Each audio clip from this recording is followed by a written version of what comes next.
મારું નામ નિલેશભાઈ કુંડારિયા. અહીંયા હું શાળા સંચાલકની જવાબદારી સંભાળું છું. નિર્મલ વિદ્યાલય ઉત્તર માધ્યમિક શાળા. આજે સમગ્ર મોરબી જિલ્લા માટે આજ ખૂબ આનંદનો દિવસ ગણી શકાય, કારણ કે 12 સાયન્સ અને સામાન્ય પ્રવાહનું પરિણામ ગુજરાત માધ્યમિક અને ઉત્તર માધ્યમિક શિક્ષણ બોર્ડ દ્વારા જે જાહેર કરવામાં આવ્યું છે, એમાં ખાસ કરીને આનંદ અને ગૌરવ સાથે કહેવાનું મન થાય કે સમગ્ર રાજ્યની અંદર મોરબી જિલ્લો છેલ્લા 3 વર્ષથી આજે આ વખતે હેટ્રિક પૂરી કરીને ત્રીજા વર્ષે સમગ્ર ગુજરાત રાજ્યની અંદર પ્રથમ ક્રમે વિજ્ઞાન પ્રવાહના પરિણામમાં આવ્યો છે. ત્યારે એ જે મોરબીના શાળા સંચાલક તરીકે હું આનંદ અને ગૌરવની લાગણી અનુભવું છું.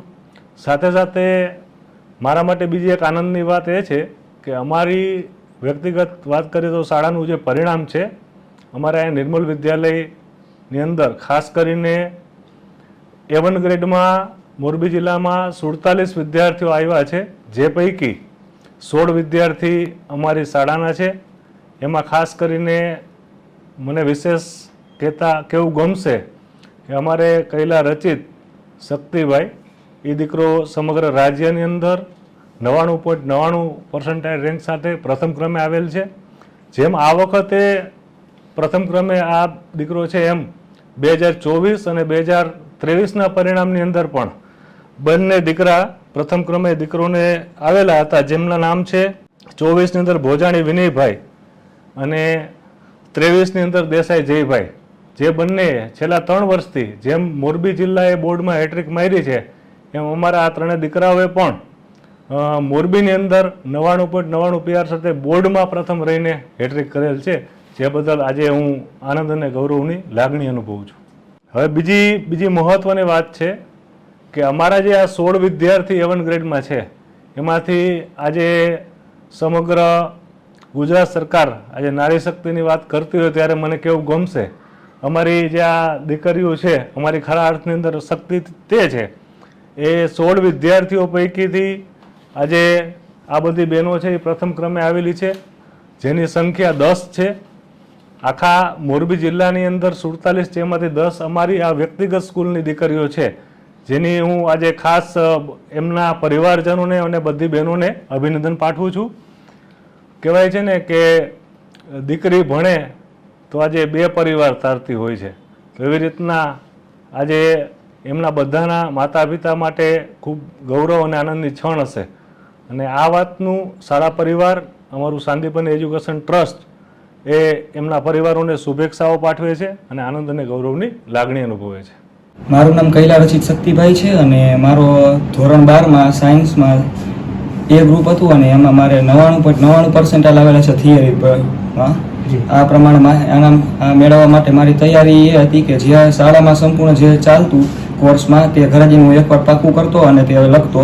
એ સિવાય જે સ્કૂલેથી હોમવર્કમાં આપવામાં આવતું એ એક સાથે એક ચિત્તે બેસીને લખતો, જેના કારણે તે મને અડધું ત્યારે યાદ રહી જતું અને જ્યારે ટેસ્ટ લેવામાં આવતી ત્યારે મારા આગલી રાતે જેટલું રિવિઝન કર્યું હોય એ પ્રમાણે ટેસ્ટમાં લખતો, જેના કારણે મારા માર્ક આવતા અને એ પ્રમાણે મારી તૈયારી થતી રહેતી.